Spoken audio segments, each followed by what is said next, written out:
Hello, I was watching YouTube the other day and there was a young lady talking about making yogurt using a slow cooker. It took 12 to 18 hours. That's a long time and a lot of electricity even with a slow cooker. On one of our recent travels, we're in a little town in country Victoria called Custerton. It's the home of the muster dog.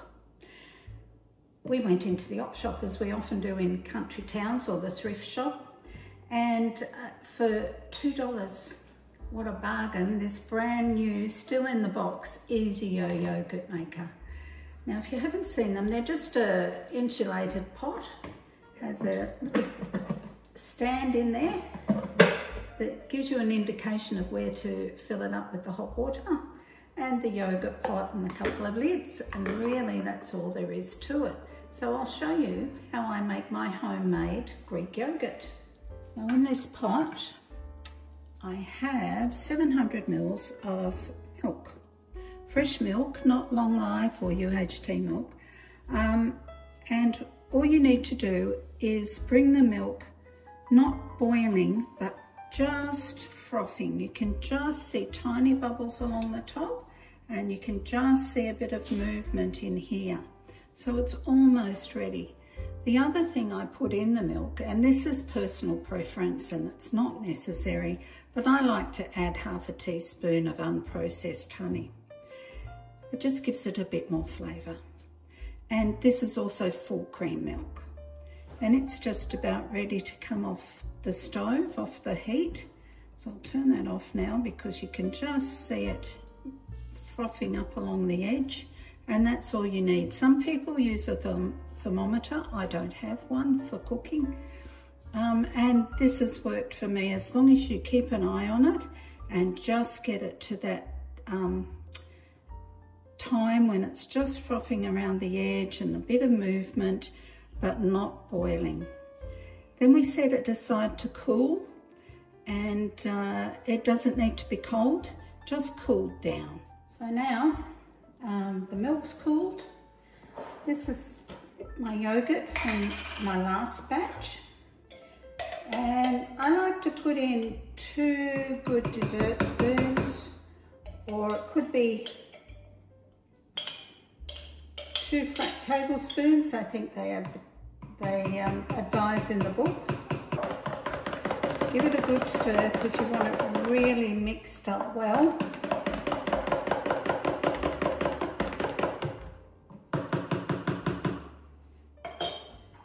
And put on the lid very tightly. If it's not tight and you give it a shake, you know what happens? It's up all over the place.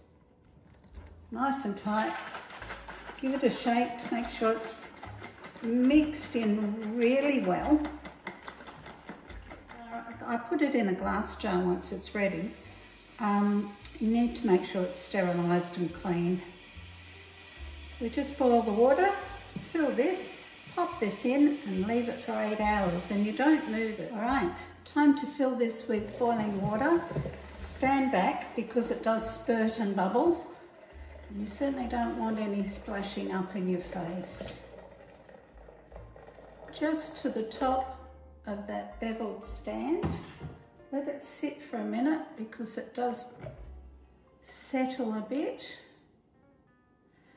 Then you pop in your yogurt and milk mix. Put on the lid